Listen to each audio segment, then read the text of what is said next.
Today, I want to take you on a journey to a place many Kenyans have heard about, but very few have actually stopped to understand. That's Vipingo. Now, when most people think of the coast, they imagine beaches, palm trees, resorts, and holidays. But quietly, behind the scenes, something very different is happening at Vipingo. Something that could completely change the future of the coast and maybe even the future of Kenya's entire economy. Let's talk about the Vipingo Special Economic Zone.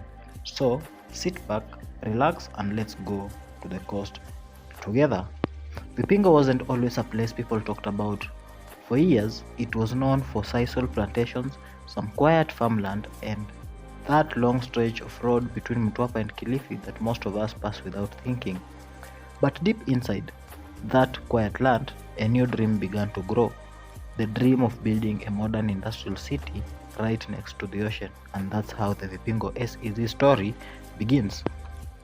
A special economic zone simply means this: let's make a place where businesses can work faster, cheaper, easier, and with fewer obstacles.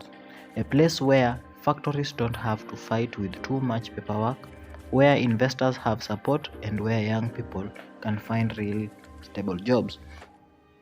Vipingo SEZ was chosen as one of those places, and when you hear why, it makes perfect sense. It's close to Mombasa port, it has a major highway running through it, it's near airports, there is plenty of land, and the coast has thousands of youth or youngful people ready to work. But maybe the most unique part is this: where else in the world would you find a modern industrial zone sitting right next to beautiful coastal scenery? That alone makes Vipingo special. Now let's talk about how far things have come.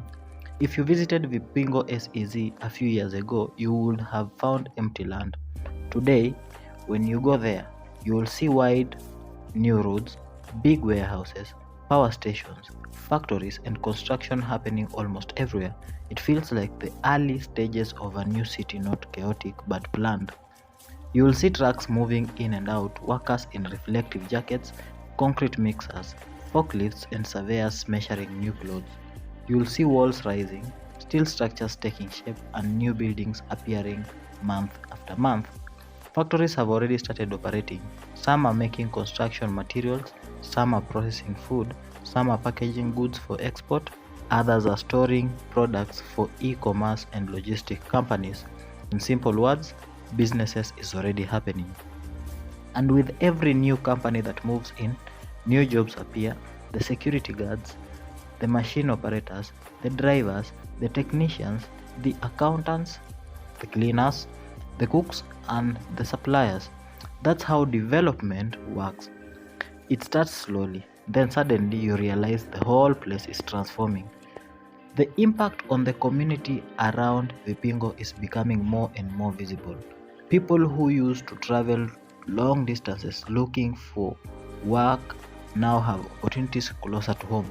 Small shops are growing, boda riders have more customers, landlords are building more rooms, restaurants and vibandas are busier, transport businesses are expanding, and for the young people growing up in Kilifi, Mtwapa and the areas around Vipingo, the future feels different.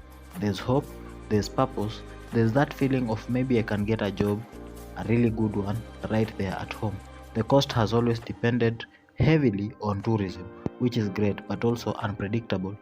Vipingo SEZ is giving the region something new, something stable, something long term. But this is just the beginning. The dream of Vipingo is much bigger. The long term plan is not just to build a few factories, it's to create a modern industrial city, the kind you see in documentaries, with clean streets, organized zones, green spaces, modern housing, tech parks, commercial areas, training institutes, and everything you need for a fully functional urban center. Imagine this: a young man from Kilifi waking up in a clean modern apartment, walking 5 minutes to work in a high-tech assembly plant, earning a stable income, sending his children to good school within the same city, shopping in a modern complex, relaxing at the beach on the weekend, and all this without leaving his region. That is the future Vipingo aims to build. Not noisy, polluted industrial slum, but a well-planned, green, organized coastal industrial city. Of course, every big dream has challenges. Building a city from scratch is expensive. Some investors want to wait and see global markets changes. Bureaucracy can slow things down. But even with all these challenges, the progress at Vipingo is steady, and one thing is clear: something big is happening there. It's not loud, it's not dramatic, it's not always breaking news, but when you see the space, the planning, the activity, and the interest from investors, you know this is a project to watch. Vipingo is becoming more than a location, it's becoming a symbol that the coast can be more than beaches and tourism. It can be a place where people build things, export things, create jobs, and shape the future. The next few years will be even more exciting. More factories will open, more warehouses will rise, more companies will move in, more young people will be trained, more homes will be built, more roads will connect the region, and more families will feel the impact. Slowly, quietly, and steadily, Vipingo SEZ is rising into something Kenya has never seen before: a modern industrial city by the ocean. And when future generations look back, they might say this is where the transformation of the coast truly began. That is the story of Vipingo, a story still being written, a journey just getting started, and a future full of promises. Thank you so much for watching this video. If you haven't subscribed, kindly subscribe.